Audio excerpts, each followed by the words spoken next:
Kia ora. After all the windy and wet weather recently, the next couple of days are looking much more settled.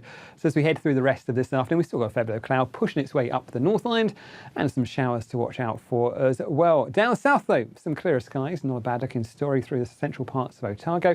And you can see there's not an awful lot of shower activity. What we'll find though, up towards those hills and ranges of Gisborne and across in towards the Bay of Plenty. And that's lasting through in towards the morning time as well. But generally high pressure builds across New Zealand and it keeps us mostly dry. There's still a fair amount of cloud that lingers through the night time and still one or two showers with us as we go through the night as well around that western coast of the South Island. And you can see this trough lingering across the top of the North Island. Gives a few showers still through towards that eastern part of the Bay of Plenty. Now in terms of temperatures, a cold night in towards the early hours of Wednesday morning and another chilly start down the south for Thursday as well. 5 degrees Celsius there for Queenstown, even up through parts of Waikato. We'll see our temperatures back down to around about 7 degrees Celsius. So again, a bit of a cooler feel to start the day, but generally a dry night for many of us. As we head on into Thursday, that high pressure still pretty much dominates the situation. For many of us though, I think there will be a fair covering of cloud through the day and we will find showers springing up, especially in through the likes of, say, Canterbury through the afternoon, and we'll find a few perhaps lingering around the hills and ranges of Hawke's Bay and up in towards Tairafti as well. But for the North Island, there's plenty of dry weather in store, and I think we'll find a bit of brightness as well in through parts of, say, the Coromandel and the Bay of Plenty. Out towards that western side, though, we have got more cloud. I think that lingers through the daytime. You can see we've got these few specks of blue still with us.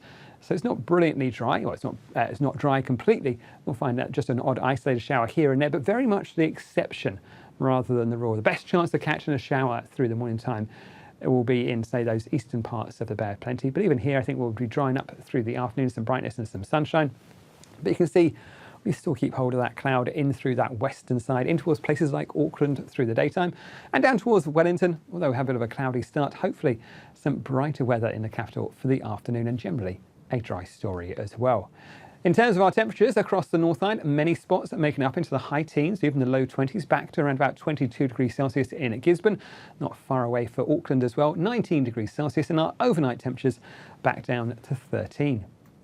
For the South Island, we have those early showers around that western coast. They'll clear off quite nicely and be left with some brightness as we head through the afternoon. You can see though there's more cloud around that eastern coast and that pushes it back into Canterbury as we head through the daytime, bringing a few showers, perhaps even merging together a bit of a spell of rain in towards those Canterbury foothills. But I think generally a cloudier story on that eastern side for the afternoon, while the western side sees some brightness coming back towards us. For Nelson, looks to be a pretty decent one, the clouds staying either side of you through the daytime. Now, in terms of our temperatures on the South Island, again, I think we are going to find a little bit of a cool feel, particularly down where you get that cloud lingering, places like Dunedin and in towards Timaru, 14 degrees Celsius, 18 or so for Christchurch, not a bad story there. And it's not quite as cool as we go through the night time, a touch more cloud lasting, particularly for those Canterbury areas as we head through the night and in towards Friday. So here we are towards the end of the week. You can see we've still got a fair bit of cloud with us. There's not huge amounts of rainfall on the charts as we head through the day. Still a touch more cloud on towards those eastern sides of the North Island. Perhaps a few showers still lingering through Wairarapa, Hawke's Bay. But generally it's a dry story. Just watching out for that cloud. And where that cloud is thick enough, perhaps an odd shower pushing through towards those northern parts of Northland later on. But more especially, it's a cloudy story. And we are going to find, as we head through towards the weekend, that next area of low pressure moves in from the Tasman Sea, brings some wetter weather back towards those western coasts of the South Island by Saturday and across towards the central parts of New Zealand by Sunday. So a bit of a change in store for the weekend, but for the next few days at least, a fair covering of cloud, but generally a dry story. That's it from me, it's from metservice.com.